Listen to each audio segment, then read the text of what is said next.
आज का प्रेरक प्रसंग, जाग उठा परोपकार। एक समय की बात है, किसी गांव में राजू नामक एक व्यक्ति रहता था। गांव में आपसी भाईचारा और प्रेम बहुत था, इसलिए वहां के सभी समुदाय के लोग आपस में मिलजुल कर रहा करते थे। राजू नामक व्यक्ति अधेड़ उम्र होने के कारण चाचा नंबरदार के नाम से पहचाने जाते थे। सभी उनका मान सम्मान और आदर सत्कार किया करते थे। उनका अपना मकान गांव की चौपाल पर छोटा सा था। उसके अंदर आम का एक पुराना पेड़ था, जिनके फल गांव के बच्चे, बूढ़े और जवान सभी खाया करते थे। राजू चाचा का स्वभाव कुछ इस प्रकार का था कि वे बच्चों को कुछ ज्यादा ही प्यार किया करते थे। राजू चाचा हर साल बरसात के मौसम में जब आम पक जाते थे, तो गांव के सभी बच्चों को विशेष तौर पर आम की दावत दिया करते थे।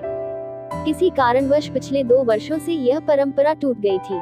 बच्चे उनकी इस बात पर बहुत नाराज रहने लगे थे, परंतु वे कर कुछ नहीं सकते थे, क्योंकि राजू चाचा का रौब भी बच्चों पर कम नहीं था।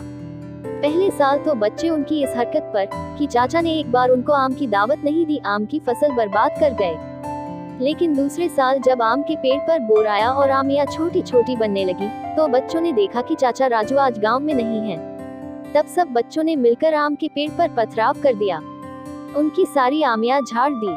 आमियां उठा उठाकर बच्चे अपने अपने घर ले गए। कुछ ने खाए और कुछ ने बर्बाद की। राजू चाचा को जब इस बात का पता चला तो इन्हें गुस्सा तो बहुत आया, मगर वे अपने गुस्से को पी गए।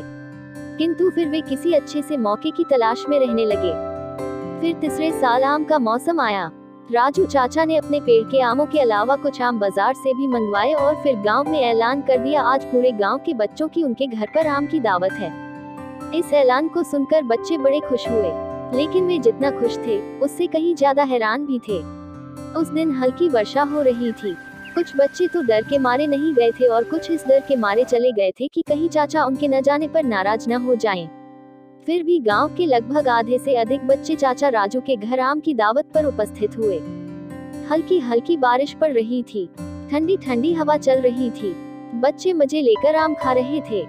जब आम समाप्त हो गए और बच्चे को अंगड़ाई आने लगी, तो अनायास ही एक बच्चे की नजर चाचा के घर के एक कोने की तरफ उठ गई, जहां छप्पर के नीचे एक बहुत बड़ा किसी वस्तु का ढेर पुआल से ढका हुआ था।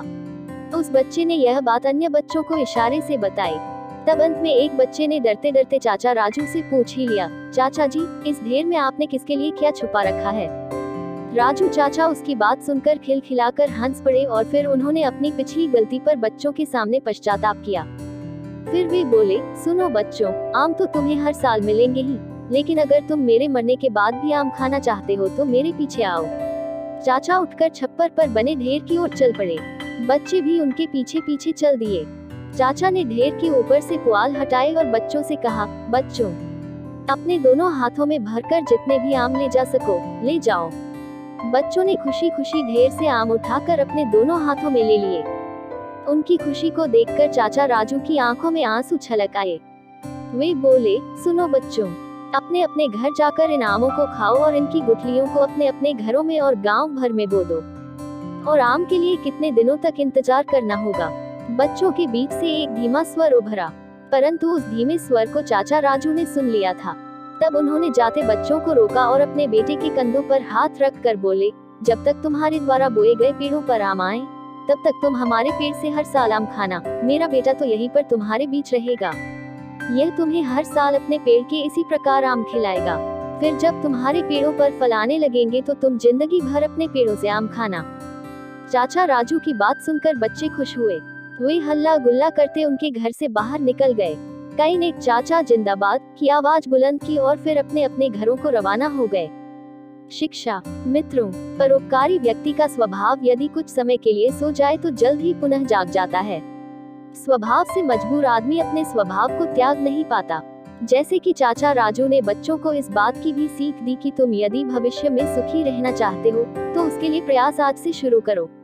सदैव प्रसन्न रहिए, जो प्राप्त है पर्याप्त है। तारांकिन, जिसका मन मस्त है उसके पास समस्त है।